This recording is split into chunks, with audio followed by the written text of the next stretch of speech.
The media scrutiny around This Morning presenter Phillip Schofield has been relentless since he stepped down more than 2 weeks ago. In sit-down interviews with The Sun and the BBC, he talked about losing everything after admitting an affair with a young male colleague.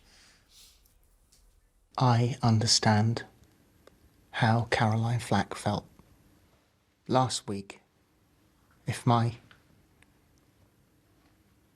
daughters hadn't been there, then I wouldn't be here. Who knew on the team? Nobody. Well, today the key member of his team, of course, Holly Willoughby, his co-host, returned to This Morning, saying she feels shaken, troubled and let down. I imagine that you might have been feeling a lot like I have. Shaken, troubled, let down, worried for the well-being of people on all sides of what's been going on, and full of questions. You, me and all of us at This Morning gave our love and support to someone who was not telling the truth, who acted in a way that they themselves felt that they had to resign from ITV and step down from a career that they loved. That is a lot to process.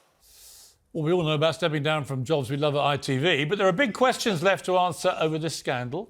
Or is it time to say enough is enough? Joining me to discuss all this is journalist and author Jenny Kleeman, TalkTV's Richard Tice, and Rosanna Lockwood, my stand-in. But not for long. Like all stand-ins, she's plotting and planning to seize the big chair. All right. No comment. Well, if you're not, you should be. Rosanna, what's your take on all this? I mean, I've been off for a week, reading about it, obviously, while lying on a sunbed, and it just reached a crescendo after Schofield gave his interviews. Well, I looked at, I've known him a long time, 35 years. I wrote a biography of Phillip Schofield, literally in the 90s. And I looked at the guy and I thought, you are completely broken. Yeah. And when someone is in that condition, even though I felt that his comparison to Caroline Flack was clumsy and he probably shouldn't have said that, he probably meant it. He probably did feel that he was genuinely, what's left? I may as well kill myself. What do you think of the whole thing? Where are we now with this story? I mean, the question that you lined us up with was, should we still care about it? Is it too far now? I'd say it was too far a week ago. I was saying this when I sat in your chair this time last week. Why? Why do the public care about this? I don't really give two hoots about it. It's a television show. Perhaps a bit reductive. I know it's representative of other issues in society. I know people are interested, but sometimes what's in the interest of the public isn't what's in the public interest. Richard? For me, Piers, actually, he probably was right to give that interview because it highlighted to everybody just how he was feeling. And I think that was the moment at which actually people stopped attacking him and focused on what I think is the right thing to focus on, which is the appalling, incompetent leadership and management of ITV, which is actually a seriously important company and brand within the UK. The one thing I know for sure, a lot of people at ITV knew about the rumours about this relationship. I mean, everybody knew at ITV, right? Let's be crystal clear. That building was abuzz with this for about 3 years, because 3 years ago, at the National TV Awards in the ITV box, the young man concerned in this story confessed his undying love for Phillip Schofield. Everybody knew that. So this idea that the whole management are basically going, we didn't know anything, come on. That proves my point. I know is not true. I mean, she has presided over an absolutely catastrophic performance of this company. The shares are down 60%, the dividends down 40%. She's being summoned to the select committee. And yet the non-exec directors, they're saying nothing. The company has said nothing at the corporate level about this. And Dame Caroline, God bless her, she was the CEO when I left Good Morning Britain.